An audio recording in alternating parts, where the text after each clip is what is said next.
Hello guys, आप सभी का स्वागत है हैकिंग विवेक में। इस वीडियो में मैं कुछ ऐसे एक्सपेरिमेंट को ट्राई करूंगा जिसे आप खुद भी आसानी से कर सकते हैं, क्योंकि आपने बहुत सारे एक्सपेरिमेंट को देखे होंगे जिसे आप ट्राई नहीं कर सकते, क्योंकि उस एक्सपेरिमेंट को करने में जिस इंस्ट्रूमेंट का इस्तेमाल किया जाता है वो आपके पास उपलब्ध नहीं होते हैं।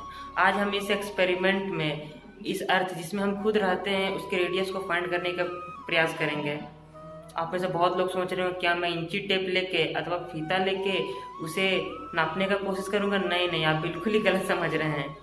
हम कुछ मैथ के रिलेशन के द्वारा और कुछ सिंपल ऐसे इंस्ट्रूमेंट जिसे जो आपके घर में आसानी से उपलब्ध हो जाते हैं उनका इस्तेमाल करके इसे रेडियस ऑफ अर्थ को फाइंड करने की कोशिश करूंगा। और इसे आप खुद भी घर में ट्राई कर सकते हैं और भी लोगों को बता सकते हैं। तो इसके लिए हमें बस एक ही चीज़ की ज़रूरत पड़ती है और वो है कुछ ऐसे ही पाइप की, एक सिंपल पाइप, पीवीसी पाइप जो सभी घर में उपलब्ध होता है। अगर आपके पास पीवीसी पाइप नहीं है तो आप किसी भी रड का इस्तेमाल कर सकते हैं, और रड के जगह आप एक वुड स्टिक का भी इस्तेमाल कर सकते हैं। बट आपको सिर्फ एक ऐसी चीज़ की ज़रूरत पड़ेगी जो एक स्ट्रेट हो और कुछ नहीं। तो इस एक्सपेरिमेंट को शुरू करने से पहले सबसे पहले हम इस एक्सपेरिमेंट की थ्योरी को जानेंगे, इसके द्वारा हम इस एक्सपेरिमेंट को पूरा कर सकते हैं। तो चलिए शुरू करते हैं। पहले थ्योरी पढ़ेंगे, उसके बाद हम साथ मिलकर इस एक्सपेरिमेंट को कंप्लीट करेंगे।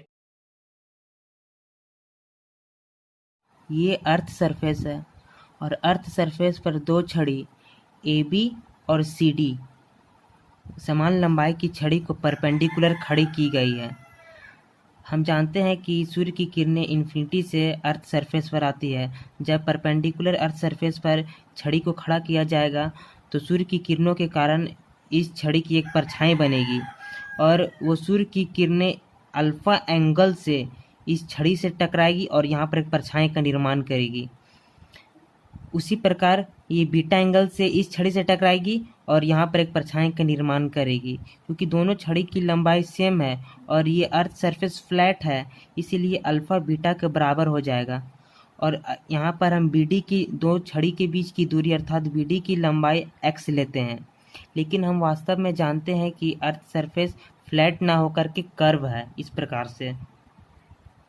इसी प्रकार यहाँ भी AB और CD नाम की दो छड़ी परपेंडिकुलर खड़ी की गई है।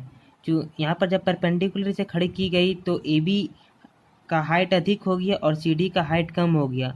दोनों छड़ी की लंबाई बराबर है, फिर भी ये दोनों एक दूसरे से ऊपर नीचे है। जब सूर्य की किरणें इस पर पड़ती है तब इसकी परछाई की लंबाई इसके मुकाबले छोटी हो जाती है। इसकी परछाई की लंबाई छोटी है जबकि इसकी परछाई की लंबाई बड़ी है। हम इसकी परछाई की लंबाई नाप सकते हैं और इसकी परछाई की लंबाई भी नाप सकते हैं। हमें इस परछाई की लंबाई भी पता है और इस छड़ी की लंबाई भी पता है, तो हम अल्फा एंगल निकाल सकते हैं। हमें इसकी परछाई की लंबाई पता है और इस छड़ी की लंबाई भी पता है, तो हम बीटा एंगल निकाल सकते हैं। यहाँ पर अल्फा बीटा एक दूसरे के बराबर नहीं होंगे, क्योंकि एक छड़ी दूसरे के ऊपर नीचे है, क्योंकि हमारा अर्थ का जो सरफेस है वो फ्लैट नहीं बल्कि कर्व है। दो छड़ी के बीच की दूरी x है और इस प्रकार से यहाँ पर एक थीटा एंगल बनता है। आप देख सकते हैं जब हम ये अल्फा एंगल बड़ा होगा जबकि ये बीटा एंगल छोटा होगा। अल्फा एंगल में से जब हम बीटा एंगल घटाएंगे तो हमें एक थीटा एंगल प्राप्त होगा और वो थीटा एंगल इसके बराबर होगा। तो इससे आप पता लगा सकते हैं कि थीटा डिग्री पर x डिस्टेंस है, मतलब x डिस्टेंस पर थीटा डिग्री एंगल प्राप्त होता है। तो ये टोटल कितना डिस्टेंस है? थीटा डिग्री पर x डिस्टेंस मिला है हमें, तो ये टोटल कितना डिस्टेंस है? 360 डिग्री है। तो 360 डिग्री पे मान लेते हैं हमें d डिस्टेंस मिला है। तो यहाँ पर देखिए d डिस्टेंस, तो इससे हम अगर d का वैल्यू निकालें तो d is equal to x into 360 बटा थीटा। और ये d क्या है? d मेरा सरकमफेरेंस ऑफ दिस अर्थ है, और सरकमफेरेंस ऑफ द अर्थ कितना होता है? 2 पाई आर। 2 पाई आर किसके बराबर है? d। तो r बराबर d अपॉन 2 पाई। चलिए अब इसे एक्सपेरिमेंटली ट्राई करते हैं। Let's go. हेलो फ्रेंड, हम इस एक्सपेरिमेंट को पूरा करने के लिए अब अपने घर से बाहर आ गए हैं। देख रहे हैं अभी सूरज भी अच्छा खासा है और इस छड़ी की लंबाई 154 सेंटीमीटर मतलब 154 सेंटीमीटर है और सूरज की रोशनी के कारण इस छड़ी की जमीन पर एक परछाई भी बन रही है। अब हमें इस छड़ी के कारण बनने वाली इस परछाई की लंबाई को नापना है। तो इसे नापने के लिए सबसे पहले हम एक कागज रख देते हैं ताकि हमें साफ साफ परछाई का अनुमान हो सके। ये देख सकते हैं आप, ये एक स्केल 30 सेंटीमीटर का है। तो चलिए अब परछाई की लंबाई को नापते हैं।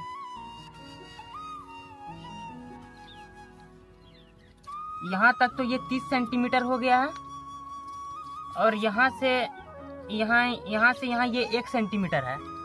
मतलब टोटल मिलाकर 31 सेंटीमीटर का ये परछाई हमें मिल रहा है और इस छड़ी की लंबाई 154 सेंटीमीटर है।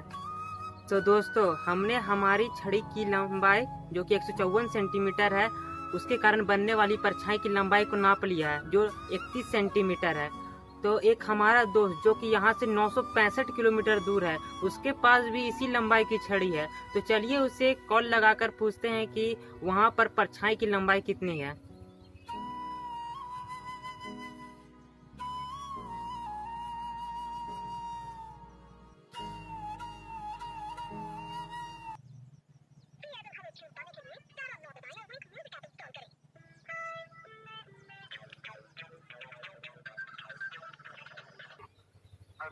हेलो आर्यन, क्या तुमने 154 सेंटीमीटर जो छड़ी तुम्हारे पास है उसके कारण बनने वाली परछाई की लंबाई को नाप लिया है?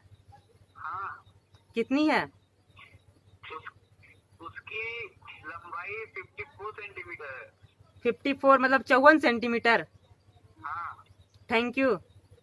तो हमने हमारी दोनों छड़ी के कारण बनने वाली परछाई को नाप लिया है। चलिए अब कैलकुलेशन करके पता लगाते हैं हमारी अर्थ का रेडियस कितना है। हमने जो पाइप अथवा रॉड लिया था उसकी लंबाई 154 सेंटीमीटर थी और मेरे दोस्त ने जो रॉड लिया था उसकी लंबाई भी 154 सेंटीमीटर थी। मेरे पाइप के द्वारा बनने वाली परछाई की लंबाई 31 सेंटीमीटर थी, मतलब यहाँ से इतनी इसकी लंबाई 31 सेंटीमीटर, जबकि मेरे दोस्त के पाइप के द्वारा बनने वाले परछाई की लंबाई 54 सेंटीमीटर थी। ये 31 ये 154 सेंटीमीटर। तो ये एंगल हम निकाल सकते हैं कितना होगा, और ये एंगल भी हम निकाल सकते हैं क्योंकि ये 54 और ये 154 सेंटीमीटर। तो ये एंगल निकालिएगा तो हमें मिलेगा 11.78 डिग्री, जबकि ये एंगल निकालिएगा तो ये हमें मिलेगा 20.48। जब हम बड़े एंगल में से छोटे एंगल को घटाएंगे तो हमें ये एंगल मिलेगा थीटा। समझ रहे हैं? बड़े एंगल में से छोटे एंगल, तो बड़े एंगल 20.48 माइनस 11.78, तो ये हमारा आएगा 8.7। तो इससे हमें पता चल गया है कि 8.7 डिग्री पे 965 किलोमीटर है। 8.7 डिग्री पे 965 किलोमीटर है। तो 360 डिग्री पे कितना, ये क्वेश्चन मार्क। जानते हैं कि ये सरकमफेरेंस ऑफ द अर्थ है, तो इसे मैंने डी मान लिया। तो डी बराबर 965 गुने 360 डिवाइडेड बाय 8.7। ये वैल्यू हमारा आएगा 39,931.03, जो कि हमारा डायमीटर ऑफ द रेडियस है, जो हमारे कैलकुलेशन के हिसाब से आया है।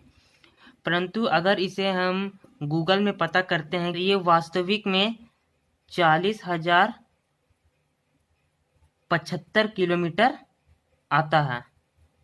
आप देख सकते हैं इसमें बहुत ही कम का अंतर है।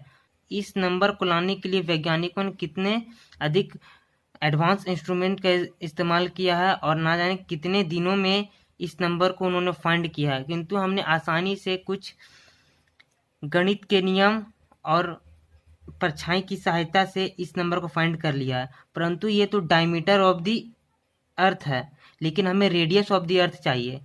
इसका वैल्यू आप जानते हैं क्या है? ये एक सर्कल की तरह है। इसका वैल्यू 2πr। 2πr में हमारे किसके बराबर है? डायमीटर के बराबर। तो r बराबर रेडियस बराबर d बटा 2π। हमारे पास d कितना है? 39,931.03। जब इसे हमने 2π मतलब 2 इंटू 3.14 से डिवाइड करते हैं तो मतलब 6.28 बराबर जो वैल्यू आता है वो है 6,358.44 किलोमीटर। ये हमने अपने कैलकुलेशन से फाइंड किया है। लेकिन अगर हम गूगल से पूछे रेडियस ऑफ द अर्थ कितना है तो वो हमें बताता है 6,371 किलोमीटर। आप देख सकते हैं कि दोनों के बीच में कितना कम किलोमीटर का डिफरेंस है, क्योंकि हम इतने बड़े डिस्टेंस को माप रहे हैं, इसलिए इनके बीच में 30-40 किलोमीटर का अंतर डिफरेंस को डिफरेंस नहीं माना जाएगा। हमने बिना किसी एडवांस इंस्ट्रूमेंट के रेडियस ऑफ द अर्थ को नाप लिया है। अगर आपको यह वीडियो पसंद आया हो तो इसे लाइक करें और सब्सक्राइब बटन को जरूर दबा दें, क्योंकि मेरी प्रत्येक वीडियो आप तक सबसे पहले पहुंच पाए। मैं सोच रहा हूं कि इससे भी कुछ मज़ेदार एक्सपेरिमेंट को आपके सामने अगली वीडियो में लाया जाए, जिसे आप खुद घर में ट्राई कर सकते हैं। Thank you.